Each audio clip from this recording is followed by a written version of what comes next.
Kasi syempre pupunta kami ng 5D.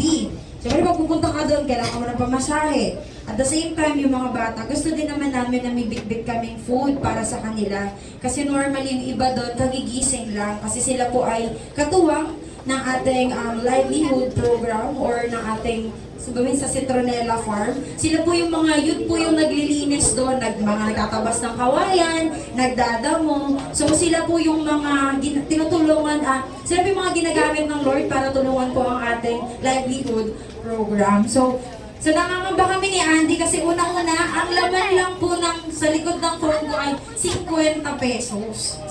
50 pesos lang, namasahe pa ako pumunta dito, di magkano na lang, 35 na lang. Dalawa kami ni Andy. So, ang bayad namin sa jeep ay 34 pesos. Piso na lang yung sukli. Andy, paano tayo uuwi? Ay, sa kanya, paano tayo uuwi? Habang naandun na kami sa 5D, so kagigising lang ng mga ibang youth. So, nag-pray na ako dun sa gilid. Hawak-hawak ko si Miggy, yung anak ni Ate Reka. Pero tamang pray na ako na, Lord, wala kaming pambili kahit biskuit sa mga bata. Pray ako. So sabi ko, si Andy kasi yung nag-share, ang share niya habang is about obedience, buhay ni Noe. So, pray lang ako dun sa gilid. Sabi ko, Lord, wala kami pamasahe pa uwi. So, to cut the long story short, hanggang natapos si Kuya Andy mag-preach, may nag-pop up sa cellphone ko. May nag-pop up sa cellphone ko, ang nakalagay, GCash. Ang nakalagay GCash. Tapos nung chinek ko, sabi ko, bakit may GCash ako? Sinong magbibigay sa akin ng GCash? Pag-click ko, 700 pesos! Grabe! 700 pesos! Tapos nagulat ako, kanina po galing yung 700 sa office namin kasi binayaran na nila ako dun sa konsumo kong cakes na pinagregalo namin dun sa may birthday. So napakabuti ng Lord kasi pagkatapos ng preaching, sabi ko kay Andy, sabi ko muna kay Ate Reka, saan? Di nyo alam, no? Gulat na gulat yung mga 5D. Sabi ko kay Ate Reka, saan dito may Gcash? Sabi ko, hanap tayo ng tumatanggap sila na ang ibabayad natin is Gcash kasi wala kami talagang cash. Talagang kitang-kita ni Andy na puro barya lang talaga yung laman ng wallet ko. Sabi ko, hanap tayo na pwedeng tumanggap ng Gcash, tapos bibili tayo. Bumili kami 3 soft drinks, tapos mahigit ilang piraso yun na 14 pieces ata na 3 biskuit, tapos yung another 11, puro mga choco-cham, mga bata, bili pa sila, sabi ni, sino yun? Kuya James, Ate Rose, sa akin? Moby Caramel ba yung sa'yo, Kuya James? Moby Caramel, ganun-ganun pa yung mga bata, di nila alam, wala akong cash. Kaya, ang buti lang po ng Lord, bakit ko siya i-share? Kasi kahapon lang talaga siya nangyari. Imagine po, wala kami. Ang dala lang namin 50 pesos ang nag-isukli piso. Si Kuya Shea kasi, hindi din namin siya mapakisuyuan na ihatid kami sa 5B kasi si Kuya Shea ay panggabi din po. So sabi ko kay Adi talaga that time, wala kaming pera. Pero napakabuti ng Lord, imagine, through way ng online cash, kaya ng Lord magpadala ng ganong kalaking blessing para mapakain yung 5B at the same time para makauwi kami ni Kuya Andy. So, ano po yung lesson na kailangan nating matutunan? Every time we give the 10% to our God, He is just and faithful na ibibigay niya yung mga bagay na para sa atin. Imagine, even though in a special way, unexpected way, kaya tayong pagpalain ng Lord. Naniniwala po ba kayo doon? So, handa na po ba kayong magbigay? This time, gusto kong ma-challenge tayo. Ibigay natin yung para sa Lord. Sabi, binhi o pananim, lahat yan ay para kay Yahweh. Ibig sabihin, lahat ng meron tayo, galing yan sa Kanya at para yan sa Kanya. Imagine, for 100% amount of money, He is just asking that 10%. So this time, let's be challenge accepted tayo na ibibigay natin yung para sa Lord. Amen? Sige po, I will give you enough time para kunin ang inyong mga kaloob, kunin ang inyong mga sobre, kunin yung mga bagay na gusto nyong ibigay sa Lord. Sige po.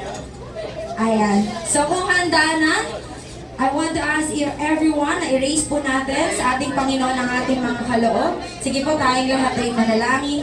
Yes, Panginoon God, Lord, muli kaming nagpapasalamat sa iyo. Maraming salamat, Panginoon, sa opportunity and privilege, Panginoon, na makapagbabalik kami ng mga bagay na ipinagkaloob mo sa amin. Lord, salamat dahil sa kabila ng 100% ibinigay mo, Panginoon.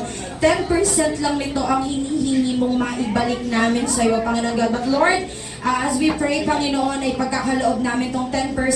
Lord, nagde-declare din kami, Panginoon God, na sa pamamagitan ng aming pagiging tapat, Panginoon God, Ikaw ay patuloy na magbababa sa amin ng mga biyaya na nagmumula lamang sa iyo, Lord. Sa mga kasamahan ko, Panginoon, na magkakaloob ng kanilang mga ipagkakaloob sa iyo, Panginoon God. Lord, dalangin ko na hindi amount ang maging basis nila, Panginoon, kung gaano sila magiging katapat sa iyo, Panginoon. Bagkus, yung puso na willing at handang magbigay ng may pasasalamat sa iyo, Panginoon, sa lahat ng meron kami sa buhay namin ngayon. Lord, all glory belongs to you. We honor you, we praise you, we glorify you, Panginoon. We adore and magnify your name. We exalt you, Jesus. In Jesus' name we pray. Amen. Maaari na po tayong magbigay.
Amen! Ayan, hallelujah. Palakpakan po natin ating Diyos na buhay. Ayan. Na-bless po ba tayo? Amen. Ayan. Ngayon naman po, sino naman po dito yung mga first timer? Ayan. Mga first timer po, nanyayahan po namin dito sa harapan para po kapag-pray ni Pastor Rudy. Sige po, dito po tayo.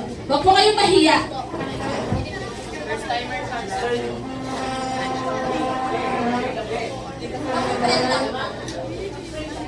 First timer, first timer.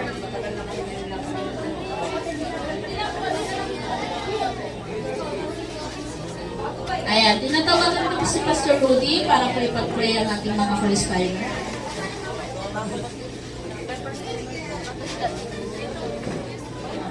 Yan dami naman na. Ay.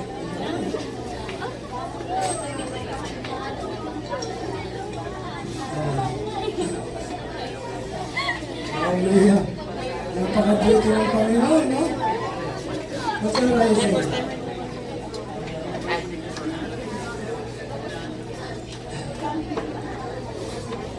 Napakabuti ng Panginoon, no? Di ba? Hello. Magandang umaga sa inyong lahat. Ako, Panginoon. Muli ng Panginoon. Hallelujah. Muli lang ka ba? Sam. Bisa. Ano na yun? Sino ka? Pangalan? Esther. Ana, Joyce, Susan. Sino to? Ed, Ellie, and Susan. Okay. So, magbalat po tayo. Kung nasinig niyo po yung tinatawag ng mensahe kanina umaga, magpalado tayo. Sapagkat yung pagdalo ninyo ay nagbigay ng pagkakataon sa bawat isa sa inyo na makilala nyo ang tunay na Diyos. Amen. Nagiging po kayo sa isang panalangin. Okay? Itong panalangin na sabihin ko, aariin mo sa inyo yan, ha? Kayo lang panalangin, no? Gagayad ko lang po kayo. Amen? Okay, simulan na po natin. Amang Diyos, sa kaitaas-taasan, inaamin ko po na ako ay nagkasala sa iyo. Sa mga oras na ito, isinusuko ko po lahat ng nagawa kong pagkakamali. Patawarin mo po ako. Maraming salamat, Ama. Tinatanggap ko na po ang iyong kapatawaran. Panginoong Jesus, binubuksan ko ang pintuan ng aking puso. Inaanyayahan kita na dito ay dumako at nawa ang iyong banal na Espiritu ang siyang maghari sa trono ng aking puso. Maraming salamat.